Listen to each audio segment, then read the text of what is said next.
Welcome all to சரிதா சமையல். இன்றைக்கி நம்ம சமையலில் தயிர் சேமியா எப்படி பண்ணுறதுன்னு பார்க்கலாம். எப்பவும் ஒரே மாதிரி டிஃபன் செஞ்சு போர் அடிக்கும்போது இது மாதிரி கொஞ்சம் வித்தியாசமாக செஞ்சு சாப்பிட்லாம். உடம்புக்கும் ரொம்பவே குளிர்ச்சியாக இருக்கும். இப்போது இந்த தயிர் சேமியா எப்படி பண்ணுறதுன்னு பார்க்கலாம். ஃபஸ்ட்டு நம்ம சேமியாவை வேக வச்சுக்கலாம். அதுக்கு ஒரு பாத்திரத்தில் தண்ணி சூடு பண்ணிவிட்டு தண்ணி நல்லா கொதித்ததுக்கப்புறம் இதில் 300 கிராம் சேமியா சேர்த்துக்கலாம். நான் உப்புமாவுக்கு நான் யூஸ் பண்ணுற சேமியா தான் சேர்த்துருக்கேன். 300 கிராம் சேமியாவில் 3லேருந்து 4 பேர் வரைக்கும் சாப்பிட்லாம்.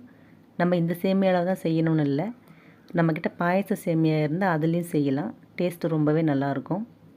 இப்போ இதில் கொஞ்சமாக உப்பு சேர்த்து நல்லா கலந்து விட்டு 2லேருந்து 3 நிமிஷம் நல்லா வேக வச்சுக்கலாம். நம்ம கையில் எடுத்து அழுத்தி பார்க்கும்போது நல்லா நைஸாக இருக்கணும். அந்தளவுக்கு இது வெந்து வரணும். பார்த்திங்கன்னா இது நல்லா வெந்துருச்சு. இப்போ இதை நம்ம வடிகட்டி எடுத்துக்கலாம். இந்த சேமியா பார்த்திங்கன்னா வேகிறதுக்கு ரொம்ப டைம் எடுக்காது. 2லேருந்து 3 நிமிஷமே போதும், டக்குன்னு வெந்து வந்துடும். இப்போ நம்ம இதை வடித்து எடுத்துடலாம். அவ்வளோதாங்க, தண்ணி இல்லாமல் இதை வடித்து எடுத்தாச்சு. இப்போ ஒரு கடாய் சூடு பண்ணி இதில் 2லேருந்து 3 ஸ்பூன் எண்ணெய் சேர்த்துக்கலாம். எண்ணெய் காஞ்சதும் 1 ஸ்பூன் கடுகு உளுந்து, இது கூடவே பார்த்திங்கன்னா 1 ஸ்பூன் கடலைப்பருப்பு, இதெல்லாம் ஓரளவுக்கு செவந்து வரட்டும். இப்போ இது கூடவே ஒரு கைப்பிடி முந்திரியை 2 உடச்சி சேர்த்துக்கலாம். நம்ம முந்திரி இன்னும் கூட சேர்த்துக்கலாம், சாப்பிட இன்னுமே டேஸ்ட்டாக இருக்கும். தயிர் சேமியா கூட இந்த முந்திரி சேர்த்து சாப்பிடும்போது அவ்வளோ சூப்பராக இருக்கும். இப்போ இதில் ஒரு துண்டு இஞ்சி சின்ன சின்ன பீஸாக கட் பண்ணி சேர்த்துக்கலாம்.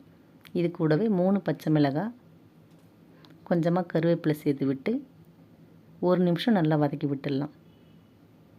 அடுத்து இது கூடவே பார்த்திங்கன்னா 2 கேரட் துருவி வச்சுருக்கேன், அதையும் சேர்த்துக்கலாம். சேர்த்துட்டு நல்லா ஒரு வாட்டி கலந்து விட்டு கடைசியாக இதில் 2 காஞ்ச மிளகாய் கட் பண்ணி சேர்த்து நல்லா மிக்ஸ் பண்ணி விட்டுடலாம். இப்போது அடுப்பை ஆஃப் பண்ணிவிட்டு இதை நல்லா ஆற வச்சுக்கலாம். இப்போ பார்த்திங்கன்னா இது நல்லா ஆறிடுச்சு. இதில் நம்ம சேமியாவை சேர்த்துக்கலாம். சேர்த்துட்டு இது கூடவே 1 கப் தயிர் சேர்த்துக்கலாம். இந்த தயிரோட அளவு பார்த்திங்கன்னா 400 கிராம் சேர்த்துருக்கேன். இது கூடவே அரை கப் காய்ச்சி ஆற வச்ச பால் சேர்த்துக்கலாம். சேர்த்துட்டு உப்பு தேவையான அளவு சேர்த்துக்கலாம். நம்ம ஏற்கனவே சேமியா வேக வைக்கும்போது கொஞ்சம் உப்பு சேர்த்துருக்கோம், அதனால் இப்போ கொஞ்சமாக சேர்த்து நல்லா கலந்து விட்டுக்கலாம். தேவைப்பட்டால் அதுக்கப்புறம் நம்ம செக் பண்ணி பார்த்துட்டு உப்பு சேர்த்துக்கலாம். அவ்வளோதாங்க, தயிர் சேமியா சூப்பராக நமக்கு ரெடி ஆகிடுச்சு. நம்ம இதை இப்படியேவும் சாப்பிட்லாம், ஃப்ரிட்ஜில் வச்சு கொஞ்சம் நேரம் கூல் பண்ணியும் சாப்பிட்லாம். ரொம்பவே சூப்பராக இருக்கும். ட்ரை பண்ணி பாருங்கள். வீடியோ பிடிச்சிருந்தால் லைக் பண்ணி ஷேர் பண்ணி கமெண்ட் பண்ணுங்கள்.